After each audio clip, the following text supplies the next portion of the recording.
vous êtes bien sur French Muscle. J'enlève les cutouts. Allez, on s'entend mieux. Aujourd'hui dans cette vidéo, comme vous pouvez le voir, j'ai enfin pu reprendre le volant de la Firebird. Donc je vais vous parler un peu de différentes choses. J'ai rien vraiment trop de programmé, mais on va profiter de ces quelques minutes puisque j'ai repris un petit peu le travail là, quelques journées, donc forcément j'en profite pour sortir la Firebird. Donc pour ceux qui seraient nouveaux sur la chaîne ou qui n'auraient pas encore vu la Firebird, je l'ai depuis mi-février.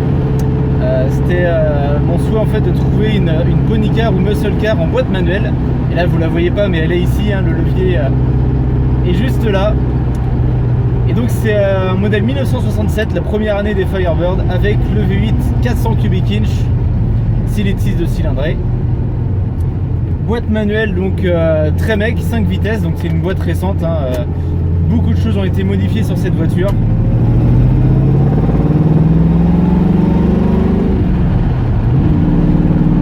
Bon, il y a quelques instants où j'arrêterai de parler pour profiter un petit peu de la conduite et vous en profiterez aussi avec moi.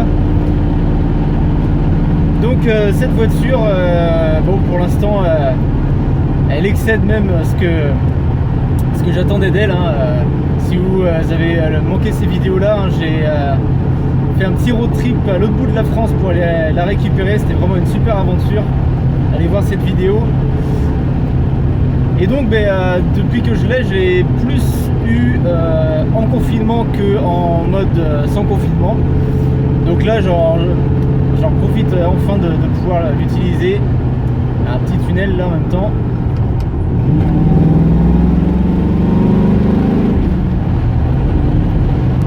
Et donc je vous emmène avec moi aujourd'hui. Alors on va parler de différentes choses concernant French Muscle, concernant la Firebird, concernant le pick-up. Donc je vous ai fait le petit topo de la Firebird.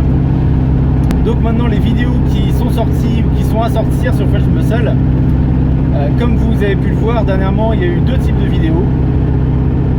Tout d'abord les vidéos informatives, où je vous présente les modèles de pony cars et de muscle cars d'à peu près toutes les marques, pour l'instant uniquement des années 64 à 74, hein, les anciennes.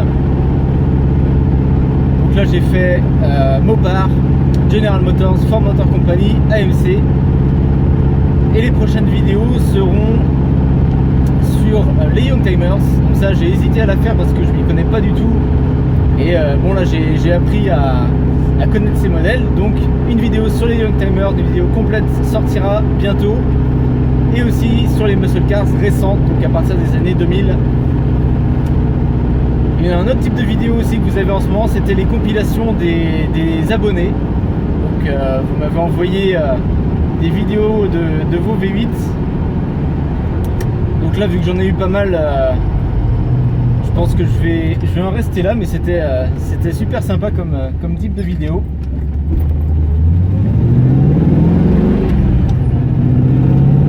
Ah, ça fait du bien. C'est bon ça.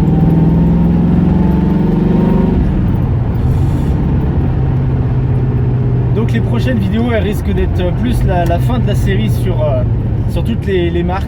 Alors ça a été vraiment sympa de faire ces vidéos. Par contre, je dois vous le dire, ça prend énormément de temps à faire, à préparer déjà, à écrire un peu le script entre guillemets, ensuite à filmer et après surtout à monter. Ça prend, pour donner une idée, c'est à peu près 1 heure par minute de vidéo, pour vous donner un ordre d'idée. Alors je sais que c'est pas, par rapport aux professionnels, c'est pas grand chose, mais moi, sachant que je fais uniquement ces vidéos par passion et que ça me rapporte pour ainsi dire rien du tout, c'est juste par plaisir.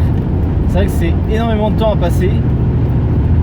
Et du coup parfois, donc certains d'entre vous me proposent des idées de vidéos. Alors continuez, hein, n'hésitez pas, ça fait toujours plaisir, c'est super intéressant et il y a certaines idées qui sont très bonnes, mais il y en a certaines que je pourrais pas faire, ne serait-ce que parce que ça, comme je disais, ça prend énormément de temps. Alors quand on était comme ça en confinement, je vais te dire, j'en ai profité, j'étais très content de faire ces vidéos sur chaque marque, mais en temps normal c'est clairement pas quelque chose qui est envisageable régulièrement en tout cas. Donc par exemple il y a eu des idées comme des conseils pour importer sa voiture américaine ou entretenir sa voiture américaine. Alors d'une, bon, comme je viens de dire, ça prend beaucoup de temps, il faut aller chercher les informations pour pas dire trop de bêtises. Et en plus, chaque cas est tellement un peu voilà, individuel, chacun a son expérience, a ses envies et tout. Donc faire une vidéo généraliste, c'est pas évident du tout. Par contre, si ça vous intéresse vraiment, il y a une autre chaîne YouTube que je peux vous recommander. C'est Soap Cars. C'est une chaîne d'un autre passionné comme moi. Et lui, il commence à faire des vidéos comme ça où il parle de différents sujets comme l'importation et tout. C'est très intéressant et on a à peu près le même point de vue sur beaucoup de choses. Donc si vous allez voir ces vidéos, vous avez en gros un bon aperçu de ce que moi j'aurais pu faire. Donc n'hésitez pas à aller voir sa chaîne et à vous abonner. Alors maintenant, pour vous parler un peu d'autres choses de mes voitures, donc le pick-up, vous l'avez peut-être vu dans une précédente vidéo, ça faisait quelques temps qu'il avait beaucoup de mal à stabiliser son ralenti à froid.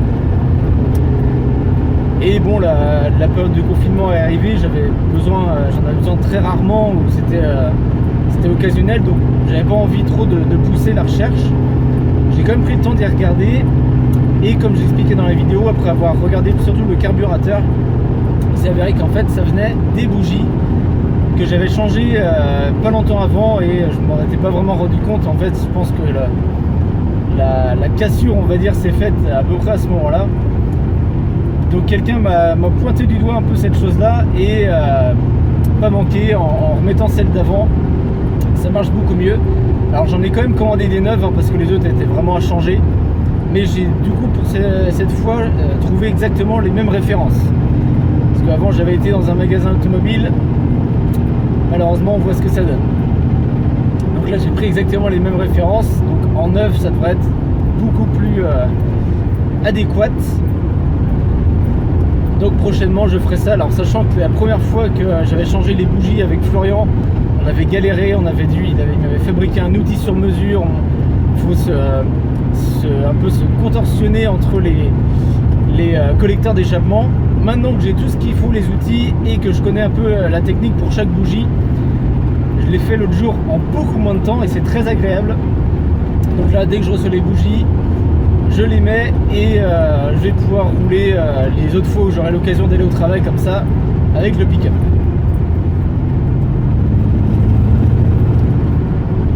Bon, voilà pour la mini flotte French Muscle. Maintenant je voulais parler aussi un petit peu des projets, et vous l'avez peut-être vu sur Facebook. D'ailleurs n'oubliez pas d'aller voir sur Facebook et Instagram, je mets un petit peu plus de photos, de vidéos, dont on parle de choses, c'est un peu plus rapide à échanger, on va dire. Et j'ai mis une photo du modèle qui pour moi est vraiment mon muscle car de rêve.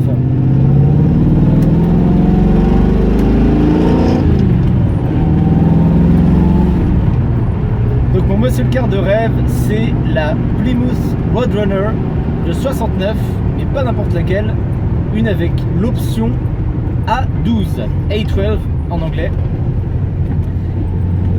Alors vous allez me demander, ceux qui connaissent pas forcément cette option là,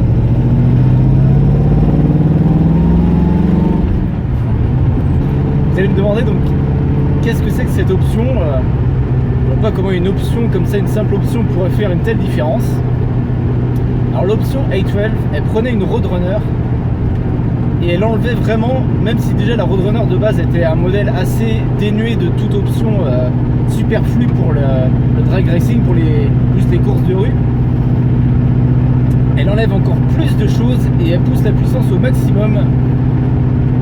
Et c'est vraiment pour moi ce qui représente tout ce que j'aime dans les muscle cars. Le look, un look in your face, imposant, des couleurs pétantes, un gros capot noir avec une prise gigantesque, le gros moteur, tout qui a été enlevé pour uniquement faire place à la performance, en drag racing, aux courses de rue, on va dire. Et c'est vraiment le modèle qui me fait le plus vibrer. Alors j'ai l'énorme chance d'avoir comme cette superbe Firebird que j'adore. D'ailleurs écoutez, hein.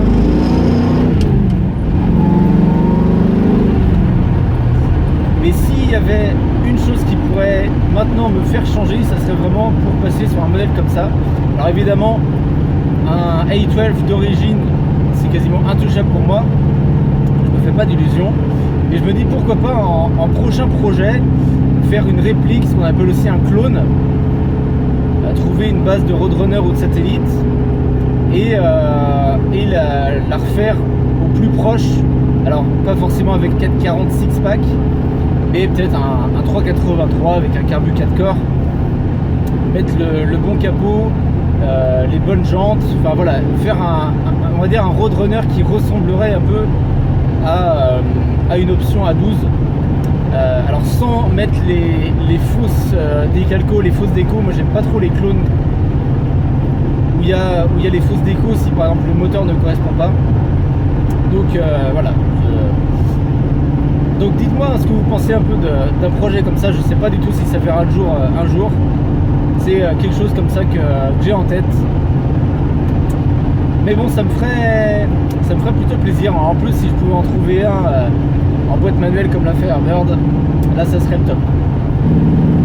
Sinon j'espère rapidement reprendre des vidéos, on va dire normales, hein, comme avant, des essais, des balades. On va voir comment ça se présente. En tout cas, ça fait énormément de bien de reprendre le volant de la Firebird. J'avais uniquement pu la rouler là, dans la cour, je sais pas si vous aviez vu, pendant plus d'un mois là. Donc là c'est cool, en plus il fait super beau.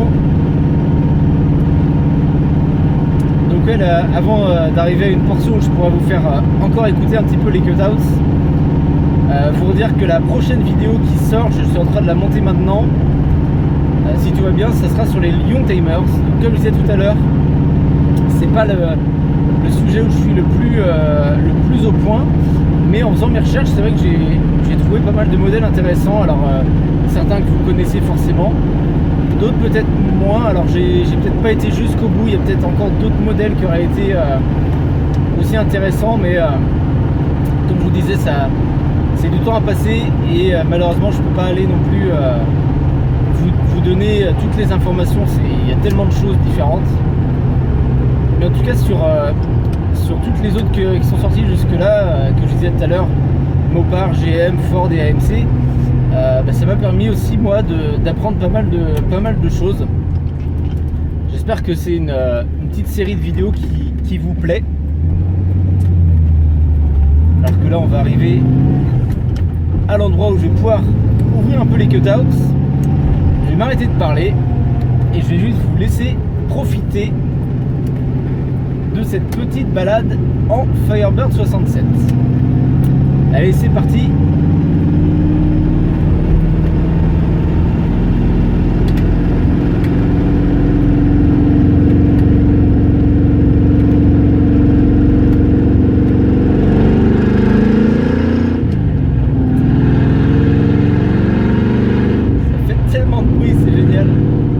Pas du bruit, c'est du son, c'est la sonorité.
Apprécié cette vidéo.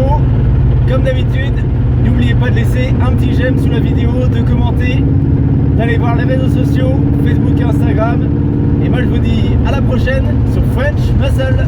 Ciao.